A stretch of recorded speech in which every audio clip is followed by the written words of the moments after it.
Hello everyone and welcome back to My Opinion. And the Gujarat Titans have beaten the Kolkata Knight Riders by 8 runs. And a very good win for them. I think this is the first time a team has managed to defend a 150 odd score on this ground. It was entirely possible to have happened before, but the hapless bowling from the team's bowling second, especially against SRH, meant that SRH chased down the totals clinically. A combination of good batting and poor bowling. And I think Mumbai should have been the first team to have accomplished this feat against CSK, but they fell short in the last over. And it was good to see an already a very good bowling attack setting an example for the other teams when defending a 150 odd score in this ground. And something which played into their hands was that in the first innings, I think after the 17 over mark, they effectively couldn't have felt disappointed by what they got after 20 overs. Even if they went a run a ball from that point onwards, they were still going to get, in my view, a very good score to defend on the surface. I think 155 and above on the surface is a very good score to defend. And I've been surprised that the other sides, especially Gujarat, after getting 12 runs more than that, I think, against SRH, the fact that they didn't manage to defend that and they got beaten quite comprehensively. So it was good to see them setting an example. And for the Kolkata Knight Riders, I mean, if you take out especially Shreyas Iyer from this batting lineup, it does look a bit fragile. I've said this before. I mean, Andre Russell and Shreyas Iyer have been the two more consistent contributors for them this season. And if you look at the scores their lineup has got with the bat, they haven't been too bad, but especially with the runs that bowlers have been conceding off late, they've had to strive that bit more to match those kind of the outputs that they're kind of conceding. But even in the previous game, only two players really contributed, and there were four ducks in that game as well when chasing a score above 200. And so it wasn't going to be easy. They got close in that game, and they did well to get close in this game as well, from being 34 for 4 in the first 37 balls of the innings. And you thought that Yash Dayal's no ball let off for Andre Russell would have cost the Gujarat Titans, but Alzari Joseph bowling a short ball and Russell being caught in the deep to give an 8-run win to the Titans. And regarding the starting 11s for both teams, one change for the Gujarat Titans, Hardik Pandya in for Vijay Shankar. Now, I think, look, this is obviously a vital change, and I think with what he gives this side with bat and ball, I mean, he is certainly a shoe-in, or more than a shoe-in for this side, especially with what he's done so far this season. And once again, he scored a 67 of 49, and I will get to his innings shortly because he seems that he was already carrying a lot of pressure batting at number 4 in a frail lineup, and since he's batting at number 3, with going in with a batsman short as they continue to play Alzari Joseph, there was a lot more pressure on him today. And also for the Kolkata Knight Riders, 3 changes. Now Sam Billings in for Aaron Finch. So I think 2 things with this. One, maybe since Sam Billings would have recovered from his illness, they may have just thought, right, we have to play Sam Billings in this side because, again, he does slot into the side. And 2, they may have thought, right, Sheldon Jackson as a batsman has been offering them absolutely nothing. I've even said this before. Playing Sheldon Jackson at number 5 and thinking you can get away with it as opposed to Sam Billings is just something which wouldn't work in my view. And it hasn't worked. I mean, especially against the short ball, I think he's been very vulnerable. Sam Billings is a quality finisher. I mean, he can bat anywhere in the innings, is adaptable, a brilliant keeper, and a brilliant fielder as well. So really the entire package really there. And that's the reason why, with the prowess that he offers, also that number 5 slot, and being the keeper option, I think that he was going to slot back into the side, despite how well Aaron Finch played in the previous game. And Rinku Singh in for Sheldon Jackson, and I wasn't surprised by this at all, since they've got the keeping option in Sam Billings. You'd want a player that can offer you more in the middle order, and Rinku Singh is quite a kind of an aggressive middle order batsman. And yeah, I wasn't surprised that he was included in the side. And Tim Southee in for Pat Cummins. I think Pat Cummins, I saw on Twitter, he's conceded 190 runs, taken 4 wickets in about 16 point something overs. So with whatever runs he's been scoring with the bat, and even that was only in one game, yes, it was a 15 ball 50, or a 14 ball 50 with 56 or 15. He gave 50 runs in that game as well, albeit a bit unlucky overall in that game, but he's been giving runs in the other games, which I haven't been surprised about. So with Tim Southee in the side instead of him, I thought that was a good move from them. And the Titans won the toss, chose to bat first. Now, I wasn't surprised by this decision because in the game against CSK, when they were going in with a batsman short, you could say, in terms of output in Hardik Pandya, I think that they wanted to bowl first and chase that, kind of know what they're chasing with a frail batting lineup. They had that extra batting assurance with their captain playing today, so they thought they could still bat first. And the first wicket to go was the wicket of Shubman Gill, 7 off 5, strangled down the leg side of the bowling of Tim Southee. And he hasn't exactly had the greatest of scores after the 96 against the Punjab Kings, but I think today it was a bit unlucky for him. And I wouldn't exactly say there's anything to worry about. He's still been batting well for the briefs, times that he's been at the crease. I think even in the previous game, he kind of got out to, if I remember correctly, he got out to off a ball that was there to hit. So it's not like he's been playing kind of a terrible shots as such. He's just been getting out. So I don't think there's anything to worry about there. But certainly in a frail batting lineup, it's important that he does come good because Hardik Pandya needs that extra assurance along with whatever the others offer on their particular days, like David Miller did in the previous game. An important partnership between Wriddhiman Saha and Hardik Pandya, with Hardik Pandya kind of taking the more of the mantle and Saha playing an important hand of 25-25. I think with the case of the Gujarat Titans, they've got these hitters like Miller, Tewatia, Rashid Khan, Avina Manohar. So it's a case where you really want to establish a foundation. That is the most important thing to do, especially their frail batting side that would probably much rather or is more proficient at hitting when you've got that good foundation rather than having to do the recovery job. And that's why Saha's 25 of 25 was actually really important. You've seen a lot of slower partnerships for the Titans this season, but I think with what Hardik Pandya was doing towards the start of the season and with the role that Saha played in this partnership, I think that it's been very important because without those slower partnerships, they wouldn't have got the foundation for the other hitters to walk out and score some quick runs. And Hardik Pandya once again 67 of 49. He batted number 3 in this game. And look, I mean, how he got out, you've got Manohar has shown that he can kind of hang around for a bit in a few of the previous games. But I think you've got David Miller, Tewatia, and Rashid Khan. So in none of those three have you really got someone that can really get through those tough times. And Miller was aggressive from the get-go in his previous game, but he isn't the most consistent player going around. And so you thought that what would he do in a situation where once again we has to walk out early? He has been in some he's been getting some good scores in his last 3 games though. I think 31, 95 or something, 94 and 27 in this game. So he's certainly been getting some good run of scores for his team. So it's not that he hasn't been doing well this season. But I think that certainly with him walking out at that stage with Gill and Hardik Pandya dismissed, you thought that there weren't too many players in this lineup after this point that could really get through tough times and then set the foundation by themselves. And I thought the wicket of Wriddhiman Saha fell on when the score was 83 in 10.3 overs, and another partnership of 50 between Miller and Hardik Pandya. And this is the case where once again I said they had some kind of foundation, 83 for 2, and credit must go to David Miller that he's been providing those crucial runs alongside his captain to make sure that they can continue establishing the foundation and also prepare to kind of, or in some cases, kind of launch at the end.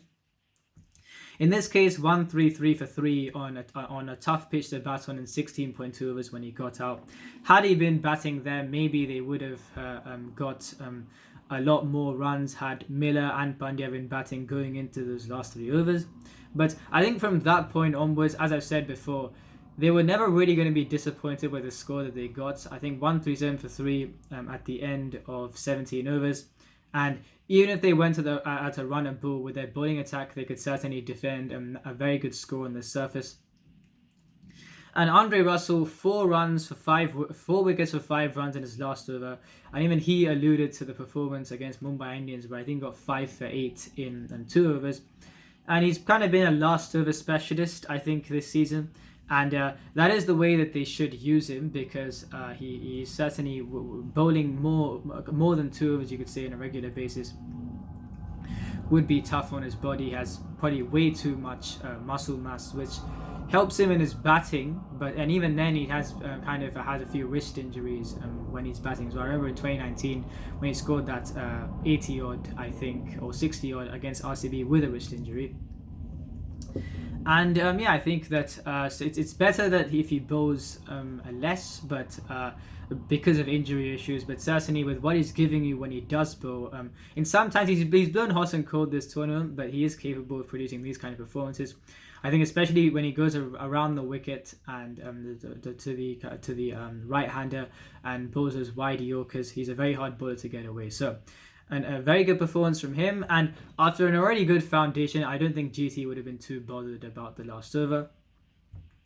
And on the bowling figures, Tim Southee 3 for 24 in 4. He's been very good in every game he's played, and that's why when Tim Southee was back in the side, I thought it wasn't such an obvious decision. Sorry, Pat Cummins is back in the side. I thought it wasn't such an obvious decision to replace Tim Southee because of the assurance that Tim Southee kind of offers more than Pat Cummins in this format. I think at times he still can go for runs, but especially on these kind of surfaces that are on the slow side. I think with the way that he really holds a line outside of off stump, he can be a tough bowler to get away on all phases of the innings. 3 for 24 and 4, outstanding from him. Umesh Yadav 1 for 31 as well. The way he's bowling his first 3 overs in the power play when there's something for him, I think even if he concedes runs in his last over, it's really saving his figures. So 1 for 31 in his 4. You may think his he went at just above the required kind of the run rate, or just under the overall team run rate for this innings, but it wasn't too bad a performance from him. Shivam Mavi 1 for 36 and 9, again went well above the run rate for this innings. And Narayan, none for 31 in his 4. I think they got off fairly lightly there because with him going for more runs than he would go for, and even then he's actually none for 31 isn't bad by any means. I think LSG had a bit more of an easier time to get the runs on a slow surface. I think you've got the spinners in Chakravarti and Narayan, and if you combine their overs, they went for none for 57 in their 7 overs. And that really is a win for the batting side, because on a surface where you'd think the spinners would be more effective on a day game as well, and yet they were wicketless, going at more than 8 runs per over. I think the batting side would have taken that quite a lot. So as you can see here, with the spinners not really getting into the game as much on a slow surface, the Titans had quite a bit of an advantage to get themselves to that score. A lot of pressure on Hardik Pandya. I'm not sure how this is going to go for the rest of the games. Yes, they've done well for themselves, winning 6 and losing 1, but there's been way too much pressure on especially their captain, and I hope someone can alleviate that going forward. And regarding the KKR innings, Sunil Narayan opened the batting alongside Sam Billings, and I think, look, they haven't exactly been getting much purchase from their opening partnership, and so I think they kind of wanted to kamikaze it by sending Sunil Narayan up top. And since they had Rinku Singh batting at that number 5 slot and Venkatesh batting at number 6, and 5 or 6 is where he's been playing for India in his brief international career. So with Sam Billings opening the batting, they certainly had that positivity up top. But I think it's a case where because Venkatesh and Ajinkya Rahane's partnership didn't exactly come off as they would have wanted to, they've already had to kind of kamikaze it. They wouldn't have really thought about Sunil Narayan opening the batting. But he's had to do so in the last 2 games. Very unlucky in the previous game, but was dismissed for 5 off 5 in this game as well. Not the greatest of deliveries, but still got the result. And Sam Billings' wicket, he would have been disappointed because he hit a very good off drive off Shami in the same over. And then in the 4th ball of the over, tried to play a pull shot where it just wasn't there by any means. The ball was quite far away from him, and the ball went straight up in the air and was caught by Vrind Mansar. So a let off for the Gujarat Titans at that point. And KKR had a bit of a horror start, 34 for 4 in their first 4 overs. Despite the fact that Dayal went for 42 in his 2 overs, I think that was more so because of Russell taking him to the cleaners in, you could say, his last 2 overs.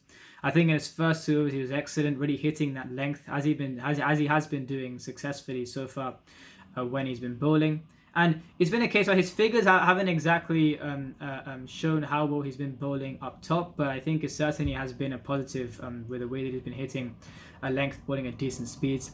And with the way he got Shreyas out as well, a ball that just went past the outside edge, it took the outside edge. I think he's been quite good with the new ball so far this season. And Mohammad Shami has been excellent once again, 2 for 20 in his 4 overs. And so already it was going to be very difficult for KKR to get this total. And I wasn't surprised that they were at this position, honestly. I mean, I just didn't think there was too much of a way for them to chase it. I thought they would struggle quite a lot. And in the end, they had to rely on Andre Russell once again. After the likes of Rinku Singh and Venkatesh established a foundation. And it was so important that they did, because I think 79 in 12.1, you're not too far away chasing the score that you're chasing, but I think that you still didn't think that KKR would have won the game. KKR would have won the game at that stage. But I thought with the way that those two were going, it was so important. You look at especially Venkatesh, 17 of 17. Yes, he didn't score too many runs, but he stood there while Rinku Singh was going with 35 of 28. And I thought those two established the foundation for Andre Russell to walk in. And when he was batting, you thought anything could happen.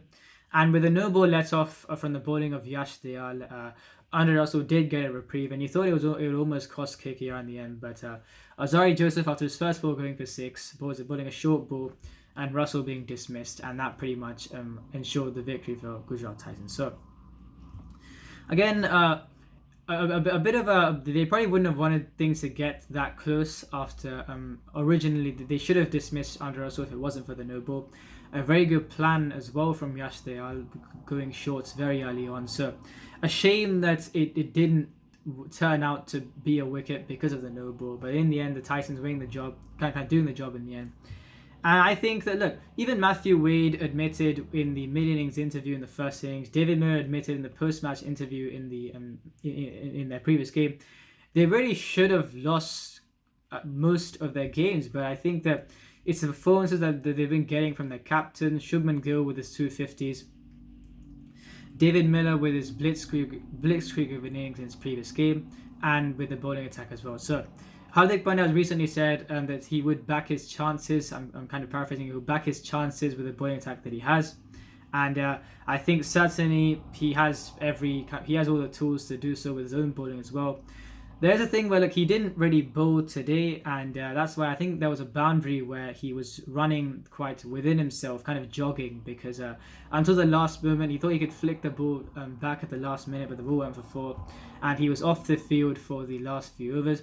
Yes, they've got an able captain in Rashid Khan, but they'd want Hardik Pandya to be as fit as he has been so far in the games before the Rajasthan Royals game. And yeah, I hope that he gets better soon. And another thing I'd like to say is that, yes, there haven't been videos for the last 4 games from match 31 to match 34. And that's because of the fact that I think something that I was able to do before, I'm not sure I'll be able to do now. And that is, I'm not sure if I'll be able to record a video for every game. For example, other commitments like I play cricket on most weekends now, which takes up a long part of the day. And so I may have to miss a few games. Of course, I'd record videos for most of the games, but I'd unfortunately have to miss a few games out. And for the game that MI played against CSK, I certainly will be doing a video reviewing reviewing those two, kind of the seasons of those two teams so far, and I'll briefly be going through the game that they played between each other, and as to kind of also include in my review of their season. So that's just on that. I know I haven't recorded a video for the last 4 games, but for some of those games I couldn't exactly watch a decent enough chunk to get a good idea on the game. So if you enjoyed this video, please like and subscribe, please share it with your friends, and remember, this is my opinion, what's yours?